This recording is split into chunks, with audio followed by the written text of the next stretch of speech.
Welcome to Amplifying Leadership, where we discuss all things leadership, like what it takes to be a great leader, challenges to overcome, and of course, tips to help leaders continually develop. My name is Tara Lehman, and I'm a partner, coach, and consultant at Twin Life Coaching and Business Services.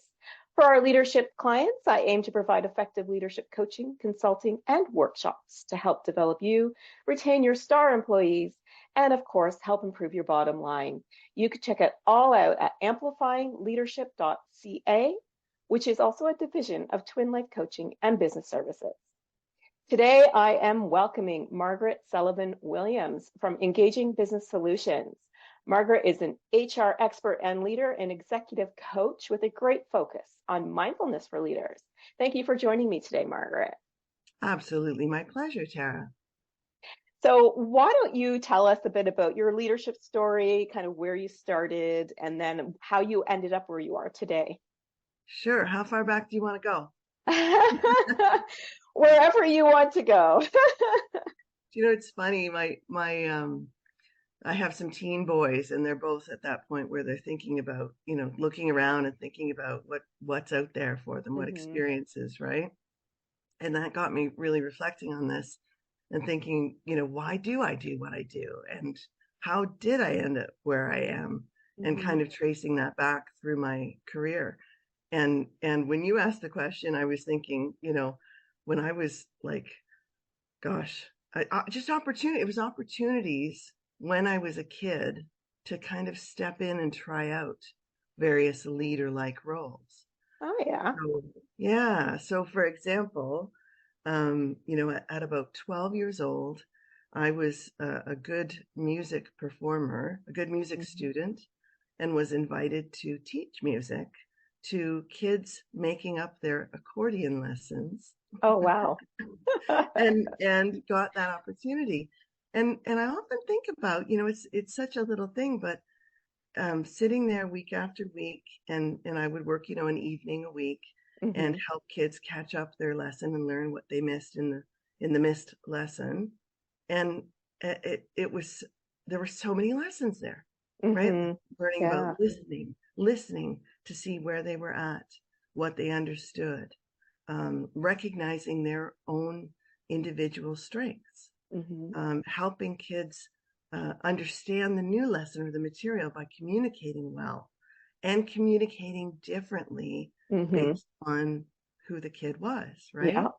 And here I am saying kid, and I was 12, right? I was, but yeah, encouraging them to apply vigor, rigor or discipline to their study so that they would get something, and we'd repeat it several times to make sure that they got it. And all the while learning about myself and learning some of these are key leadership traits, right? Communication and listening. Huge. Huge. Yeah. Now, if you're asking about my path as an adult, growing out of into an HR role, HR leadership role, and then leaving that and going into consulting. And that was a great experience because helping so many different types of organizations in all industries and sectors. The list is kind of crazy when I actually, enumerate it and say, oh my gosh, where haven't I worked? Let's see. And being a generalist, knowing a little bit of everything in that HR realm led me to basically working with leaders and leadership teams and frontline leaders, and then learning about coaching through career transition work that I did. So helping people move from one role to another role. That just that experience made me realize how much I love coaching. What an amazing thing to experience.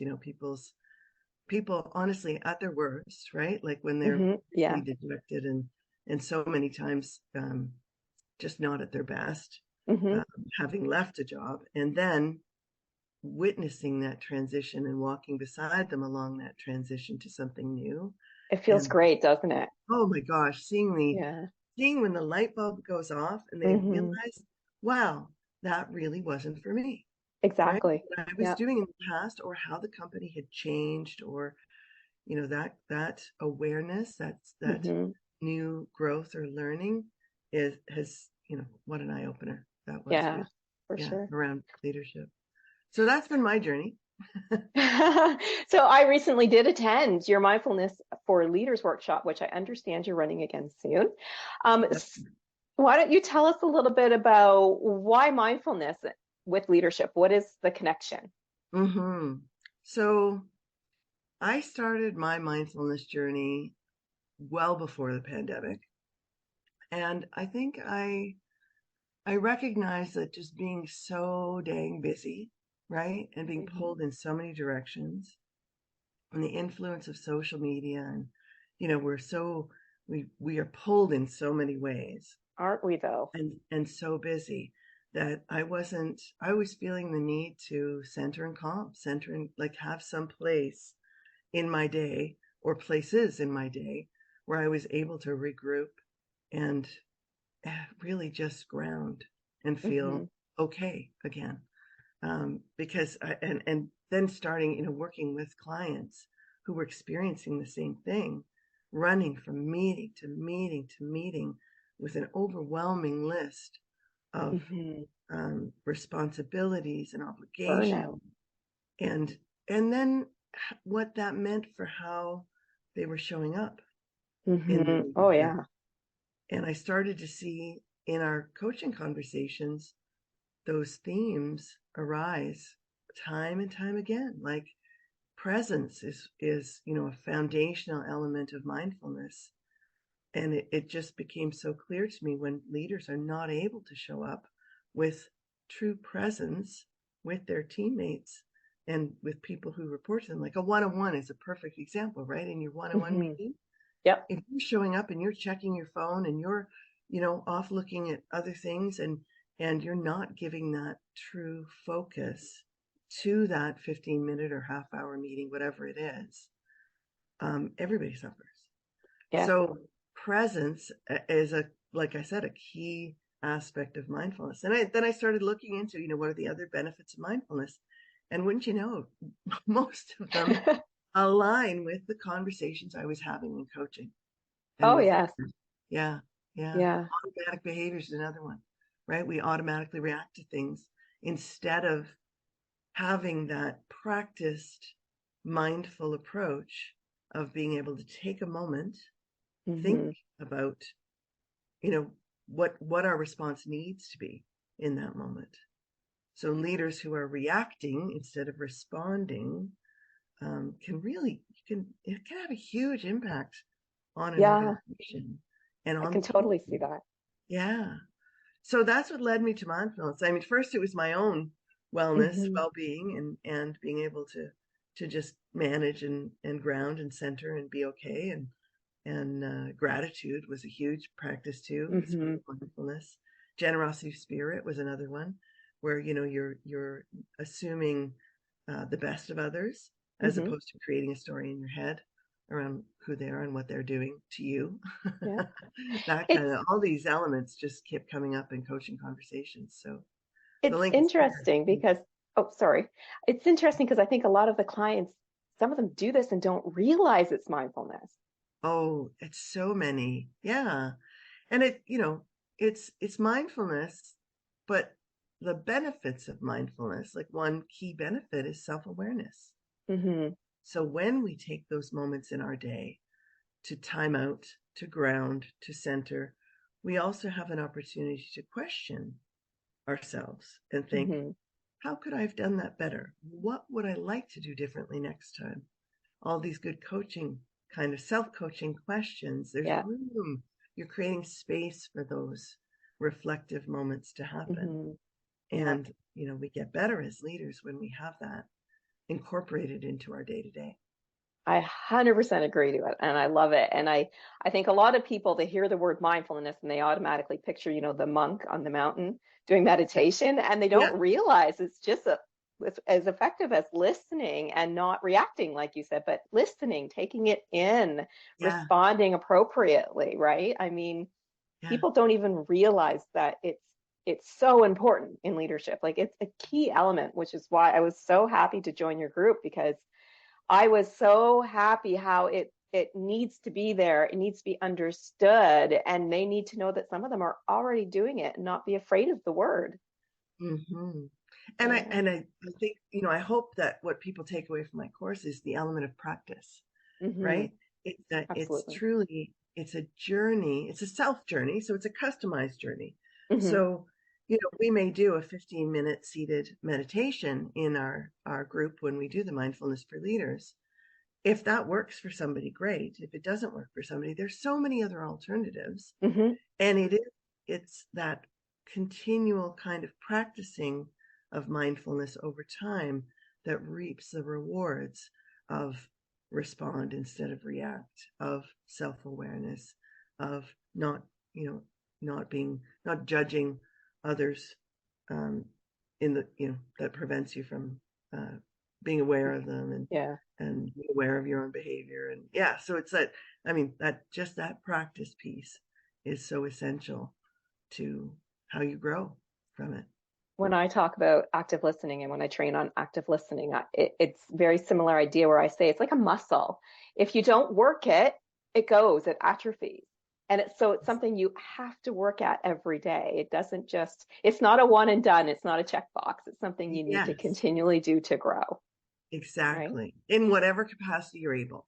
Like Exactly. one of the things we talk about is, mindful minutes, like literally a minute in Hmm. the day or in each hour where you take a moment and you just close your eyes and ground and center.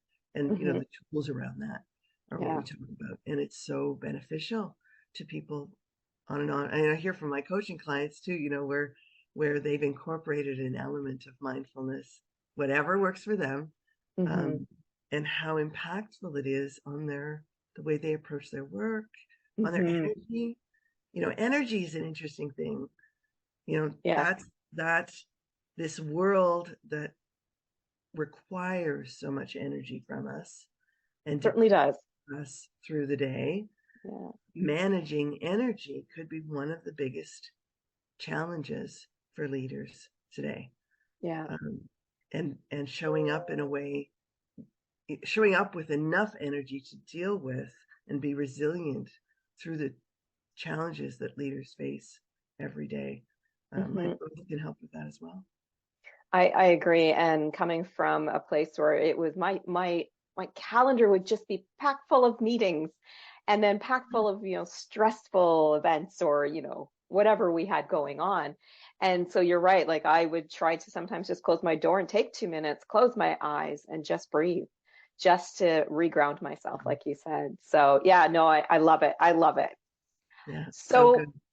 what do you think is the biggest part of leadership, mindfulness or not, but the biggest part in order to properly lead effectively? um so I always see it as kind of a combination of things.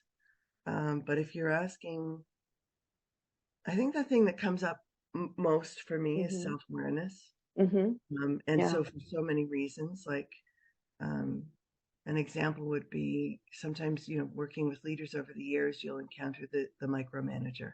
Hmm. And the micromanager, every micromanager or micromanaging person, let's call it, um, thinks they're doing thinks they're doing the right thing. They're Hmm. being on top of things.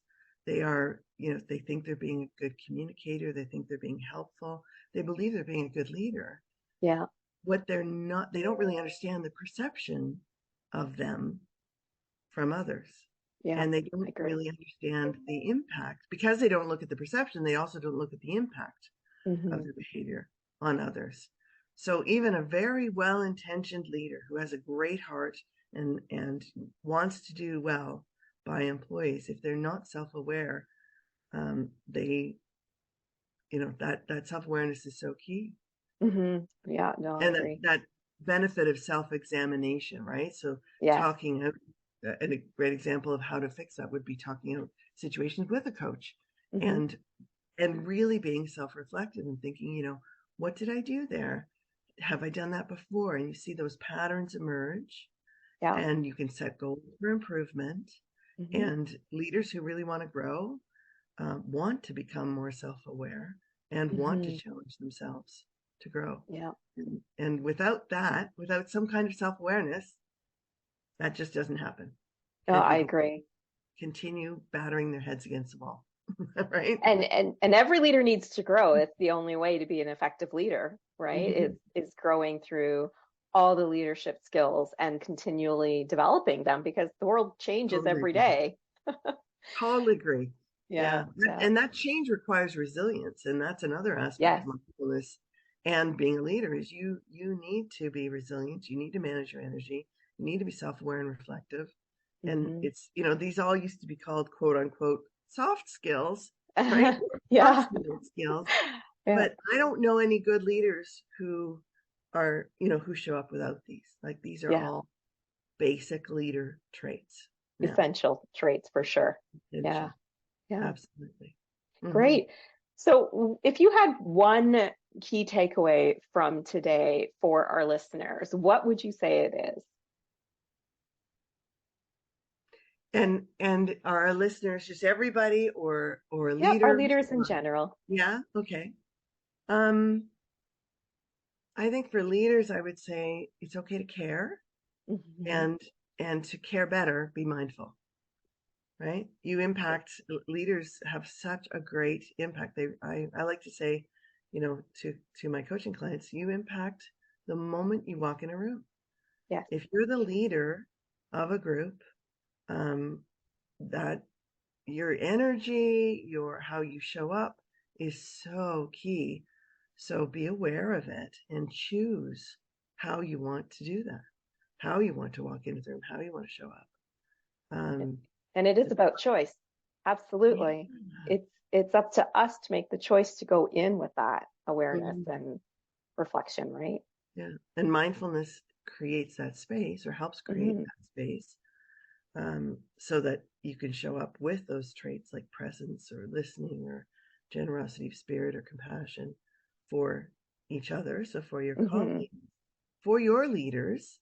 That's Yeah, the other thing people don't often remember is, it's a circle. it is. Yeah, How, absolutely. yeah, how a leader shows up with their own leaders, is impacted by this as well. And Hmm. really, so care, I would say caring and compassion for each other as fellow humans in the workplace, learning how to respond instead of react, bringing curiosity to situations, make better leadership and better people over. Yes, agreed. It's Um, almost two-way street there, leadership and people. yeah, absolutely incorporated well together. That's another thing that I don't know about your coaching clients, but mine often will say, wow, learning this not only impacted my workplace and how my relationships at work, but I'm a better mom. I Absolutely. show up better Yeah, with my absolutely. spouse. We have conversations now where, we didn't have that depth of conversation before, or we were, hesitating to go there. Hmm. And now I know how to do it. And the coaching tools work and at home every time. Yeah, You can certainly use them. yeah, for sure. Well, thank you for an amazing conversation. I love talking Pleasure. about mindfulness for leaders too. And I want everybody to know how to get a hold of you. So if they want to learn more about your services or more about that awesome workshop, let Yeah. us know how to get a hold of you. So absolutely go to my website at engagingbusiness.ca, and all the contact information's on there. You can sign up for the newsletter. You can find out about the course on there. My contact information is there. So feel free. I'm also on LinkedIn. So Engaging Business Solutions on LinkedIn. Yeah. And my profile is on LinkedIn. So lots of ways to get a hold of me. And I would, Awesome. if anybody's curious or want to have a conversation about mindfulness or coaching, reach out because that would be a fun conversation to have. Awesome. Thanks, Margaret, for joining me and sharing your story with us today. It was a great conversation. Thank you so much, Tara. Thank you. Thank you to my listeners. I hope you gained a key takeaway or something new during our episode today with Margaret. If you're in need of some leadership coaching, consulting, or workshops, or want to be a guest on this podcast, then you can reach out to me at Tara at twinlifecoaching.ca. To find out more about my leadership services, please visit amplifyingleadership.ca, a Twin Life coaching and business services division. Until next time, please be safe and be an amazing leader or leader to be.